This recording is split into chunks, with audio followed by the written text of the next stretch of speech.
this event is about a special relationship between two people, Alex. And I know it's been 9 years since those two people met back at West Point. And as time developed, Alex and his better half have forged a deep relationship that has continued to grow and blossom. And then sadly, Alex met Christina. And I knew I had been replaced. And Alex used to be my Paul Walker to my Vin Diesel.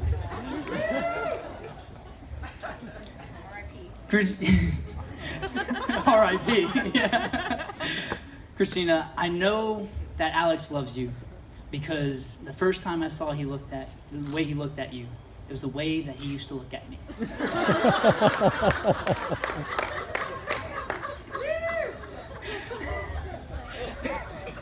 To make sure that you know what you're getting yourself into, even though you should because you've been married for a year, I have a list of Alex's traits that I would like to highlight to you.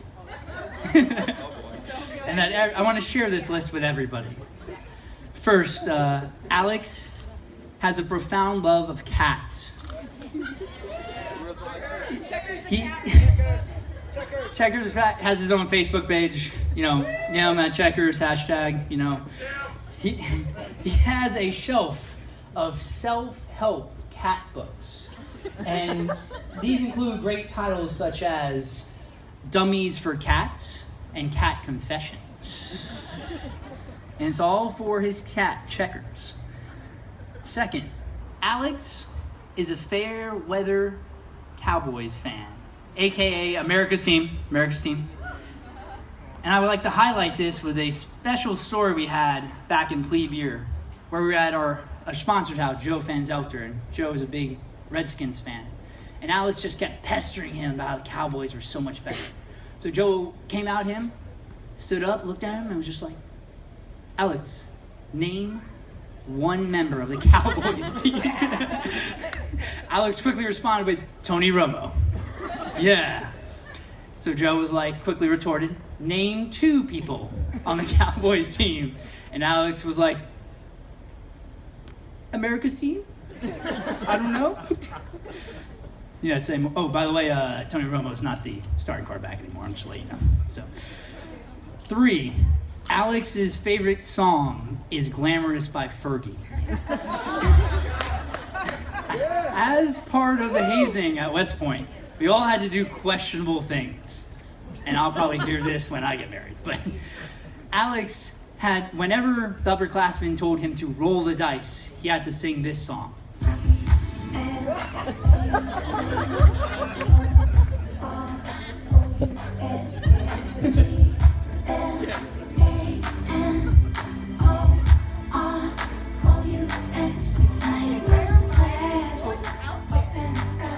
So Alex, when he was doing it, had to flip his BCG glasses, which were horrendous, and put them upside down, which made him look even sillier.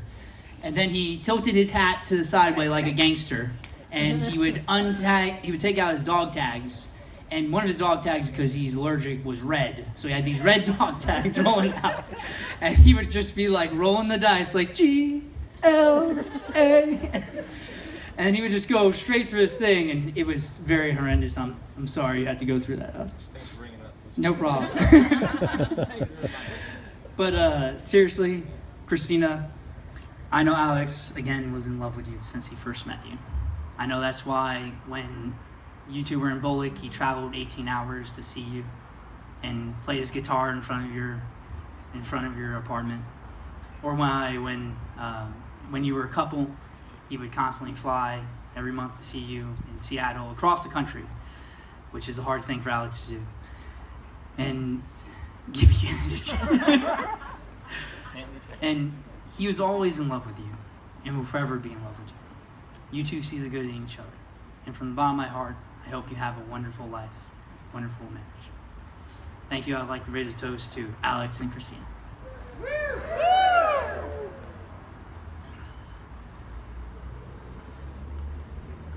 Thank you. Have a good night.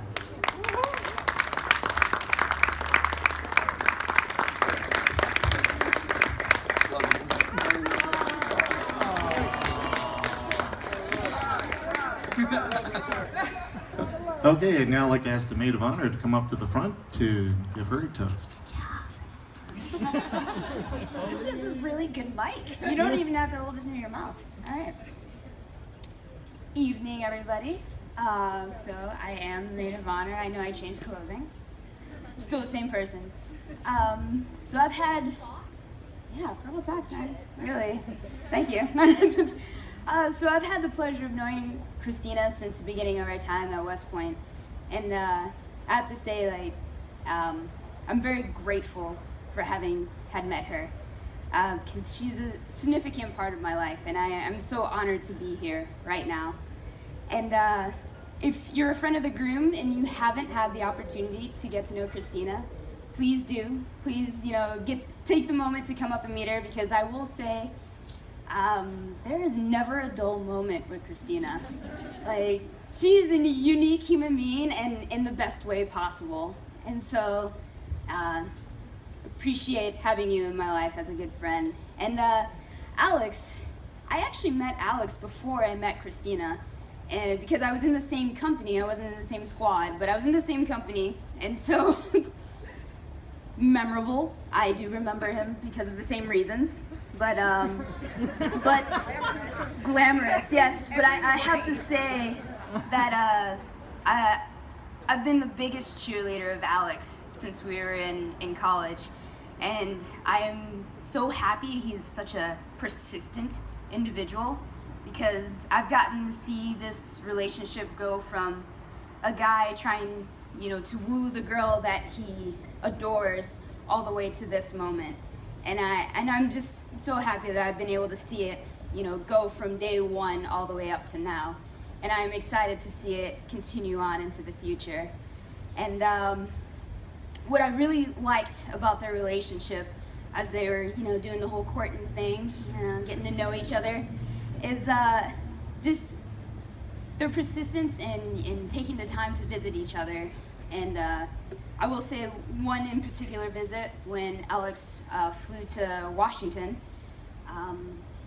they always had this thing about, going out and seeing something new every time they visited each other, which I always admired. And they decided to go to the zoo, the Seattle Zoo, one time. And so, story time. This particular visit, they went to the Seattle Zoo, and I remember it pretty well, because at this point in time, I lived pretty close to Christina. We were about like a 5-minute walk from each other. And I remember getting a phone call, like in the afternoon, from, you know where this is going, from Christina. Speak of this. And I remember getting a phone call, and as soon as I heard Christina's voice, I knew something was wrong. And I was like, this is not good. What is happening right now? And so she proceeds to tell me that her truck has been stolen. And goes on to say that, no, it's been stolen, the police officer has gone around and has tried to track it down. It is nowhere to be found, so police report has been filed. Low jack has been activated. We need a ride. And I was also heartbroken for this truck. Like, I knew she was upset because, first off, she's stranded 45 minutes away from her apartment. And second off, that's her truck. I love Christina's truck. I'm pretty sure Christina's truck moved 33% of my apartment into it. Not only that, I was the very first passenger in Christina's truck. This truck is special to me, as is Christina. But, I understood, the gravity of the moment. So I got in my car, and I went the 45-minute drive to go pick them up. And the one thing I kept rehearsing to myself on this drive is that she told me they were sitting outside of the penguin lot. It's a zoo, so they're sitting at the penguin lot. And I'm like, the entire drive, I was like, all right, penguin lot, penguin lot, penguin lot. All right, I'm gonna find them. So I'm driving, and as I'm going, I get close to the zoo, and I start seeing all the animal lots, and I'm like, all right, I'm getting warmer, looking for penguin. And I don't know what happened, but on my right-hand side, I see the flamingo lot, and I'm like, there it is! And I start pulling into this lot, and I'm like, no! You know, like as I'm pulling into this lot, I'm like, it's too late. I've dedicated myself. I have to pull into this lot now. So here I am in the flamingo lot, very annoyed because it is not the penguin lot. And I continue along my way, and I'm like, cool. That's one of those, you enter one way, you pop out the other. And so I was like, that's fine. I'll drive out, hang a right, get back onto the road, and pick them up at the penguin lot. But as I'm leaving the flamingo lot, I hit the brakes. And I'm like, what could that be? You know, so like, I'm looking at my right, and next to me, parked underneath the flamingo lot exit, is a Tacoma truck with Texas license plates with a West Point sticker. And I'm like, what are the odds? You know, like, I was like, and I'm staring this truck down, and I was like, I was your first passenger, I know you. Like, I'm pretty sure you're the one, you know? And so I stare at it for a little bit, hang that right, because they're waiting for me at the penguin lot.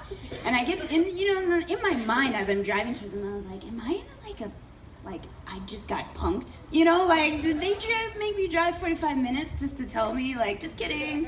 You know, so I get there, I pick them up, and they have, like, intense, sad puppy dog faces going. And I'm like, they're good actors.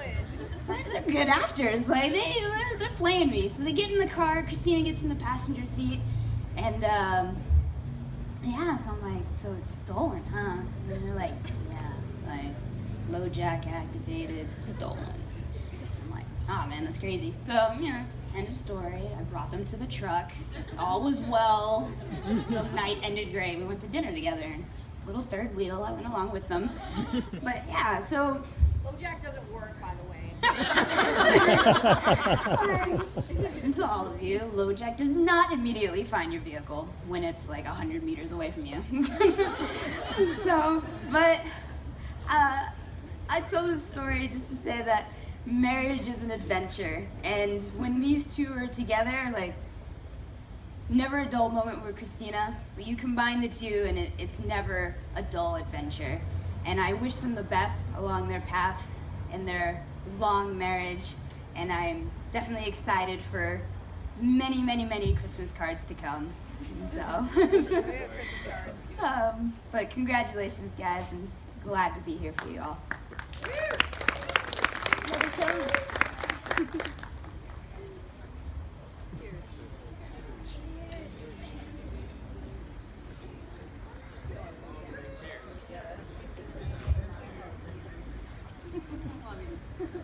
Remember that turned out so.